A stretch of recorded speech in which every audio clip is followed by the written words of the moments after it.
5,000 থেকে শুরু করে 25 লাখের ভিতরে কিন্তু অনেক ঘাম পরিশ্রম আছে। 64 জেলার মেয়েদেরকে নিয়ে কাজ করছি, তাদেরকে এগুলো কাজ শিখাই এবং এগুলো তাদের দিয়ে তৈরি করাই। কাঁচামালগুলো বিভিন্ন আমাদের জেডিবিসি আছে, বিভিন্ন নরসিংদী আছে, বিভিন্ন জেলায় যেগুলো পাটটা তৈরি হয়, বেনিটা তৈরি হয়, এগুলো তৈরি করছে। আর কাজ পুঁথিটাতে আবার আছে কিছু, চকবাজার আছে, ইসলামপুর আছে, মালিটোলা আছে, বিভিন্ন জায়গাতে তৈরি করতে হয়। হ্যাঁ, আমাদের শোরুম আছে মিরপুর 1-এ, আনসার ক্যাম্প পাইকারাতে। না, এসএমই মেলা আমি 2016 সাল থেকে আমি আমার প্রোডাক্ট দেশের বাইরে আমি সেল করে আসছি। নারী উদ্যোক্তা আসলে ছোটবেলা থেকে এগুলো কাজ করার শখ ছিল। শখ করতে করতে দেখা যায় একটা পর্যায়ে নিজেই সবকিছু তৈরি করছি এবং কাজ করছি, এবং অসহায় যারা আছে তাদের নিয়েও কাজ করার চিন্তা ছিল, তাদের দিয়েও কাজ করছি এবং তাদেরকে আমি ফ্রি ট্রেনিং করাচ্ছি, অনলাইন অফলাইন দুটোই করাচ্ছি। শুরুটা করেছি আমি ঘর থেকে বসে বসে ঘরে তৈরি করে, তারপর যখন দেখতাম বিভিন্ন মেলা এরকম আয়োজন হচ্ছে, অ্যাটেন্ড করা যাচ্ছে, তখন আমি তাদের সাথে যোগ করে অ্যাটেন্ড করে মেলা শুরু করে এখন আমি দেশ বিদেশ সব জায়গায় অ্যাটেন্ড করছি। তারপরে জাপানে যাচ্ছে, আমি চায়নায় পাঠাই কিছু, আমি নিজে যাই, মালয়েশিয়া, নেপাল, তারপর হচ্ছে আপনার কি বলে দুবাইতে কিছু, ইন্ডিয়াতে আমি প্রতি বছরই যাই, ওখানে আমার প্রোডাক্ট খুব বেশি যায়। হ্যান্ডিক্রাফট আইটেম অনেক আইটেম, আমার 120টা আইটেম আছে।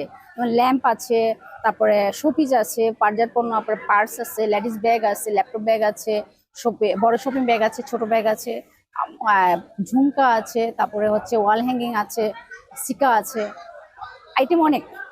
250 থেকে শুরু করে 4,000 5,000ও আছে। এই বিষয়টা আসলে খুবই ভালো লাগছে, কারণ যে আমি নিজে একজন নারী কাজ করতে পারছি এবং আরেকজন নারীকেও যে তাদের কাজ শিখে তাদের ঘর থেকে বের করতে পারছি, তারা কিছু ঘরে বসে বসে আর্ন করতে পারছে। তাদেরকে আমি শিখাই প্রথমে, হয় আমি তাদের গ্রাম পর্যায়ে তাদের কাছে যাই, তাদের যে শিখাই নেই, তারপরে তাদেরকে আমি আমার কাজগুলো তাদেরকে দিচ্ছি, তারা ঘরে বসে বসে আমাকে প্রোডাক্টগুলো তৈরি করছে এবং কিছু আর্ন করছে। ব্যবসার জার্নিটা মোটামুটি 5,000 দিয়ে শুরু, এখন মিনিমাম 25 লাখের মতো আছে। এটা আসলে কোলাহর কারণটা না, আসলে সবাই আসলে ঘর থেকে যে বের হয়ে কাজ করার মতো তারা কিন্তু শখে কাজ করে না। অনেকে হয়তো অসহায় কাজ করে, অনেকে হয়তো তারা শখে কাজ করে। হ্যাঁ, এটা হচ্ছে পারিবারিক, যদি তারা ঠিক মতো তারা চোখে দেখে হ্যাঁ কাজ করতে পারবে, দুজনে সমানজয়ী করে নিলে কিন্তু আর এই সমস্যাটা হচ্ছে না। এটা আসলে ভুল ধারণা, এটা ভুল ধারণা। কোনো নারী চায় না যে সে ঘর থেকে বের হয়ে চলে আসার জন্য বা হাজবেন্ডের ঘর থেকে বের হয়ে তাদের সম্পর্ক নষ্ট হওয়ার জন্য। মানে আমাদের দেশের প্রধানমন্ত্রী একজন নারী, স্পিকার নারী, বিরোধী দলের নেত্রী নারী। তো নারীরা আগে তো ঘর থেকেই বলতে গেলে এরকম বের হতো না, এখন যে প্রতিটা ক্ষেত্রে নারীদের, এই যে টোটাল মেলাটাই নারীদের নিয়ে, তো এই বিষয়টা কি আপনি পজিটিভলি দেখতেছেন? অবশ্যই পজিটিভলি দেখতেছি, কারণ হচ্ছে একজন নারী যদি ঘরে ইনকাম করছে, সেখানে হচ্ছে আপনার এখন কিন্তু যে পরিস্থিতি, যে সংসার একজনের আর্নে কিন্তু চলা যাচ্ছে না, পরিস্থিতি খুবই খারাপ। তো সেক্ষেত্রে যদি ঘরে নারী ইনকাম করতে পারে, তার কিন্তু সুবিধা হচ্ছে। দুজন ইনকাম করলে সে সুন্দরভাবে সুখী পরিবারভাবে সুস্থ চলতে পারছে, সন্তানকে লালন পালন করতে পারছে, সেক্ষেত্রে তো অবশ্যই সুবিধা হওয়ার কথা।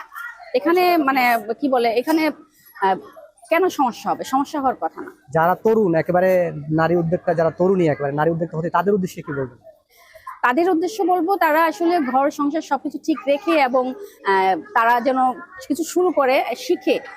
শুধু শুধু সে যখন একটা কাজ না শিখে যদি সে শুরু করে, তখন দেখা যায় তার সমস্যা হবে, লস হবে। সে 2 দিন বিজনেস করে বা একটা প্রতিষ্ঠান শুরু করে সে বন্ধ করে দিতে হবে।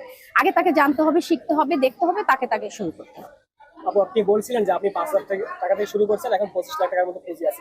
নিশ্চয়ই এখানে অনেক কষ্টের জার্নির গল্প আছে, সেই বিষয়ে একটু যদি আমাদেরকে জানাতেন। না, আসলে সেই বিষয়টা আর কি বলবো, এটা তো বলার কিছু না। এখন আমি হই আবার অন্য নারী হোক না, বিশেষ কোনো ঘটনা মনে পড়ে কিনা? বিশেষ কোনো ঘটনা অনেক আছে, হ্যাঁ হাজারো আছে, এত কিছু তো আসলে বলা সম্ভব না। Thank you. Thank you.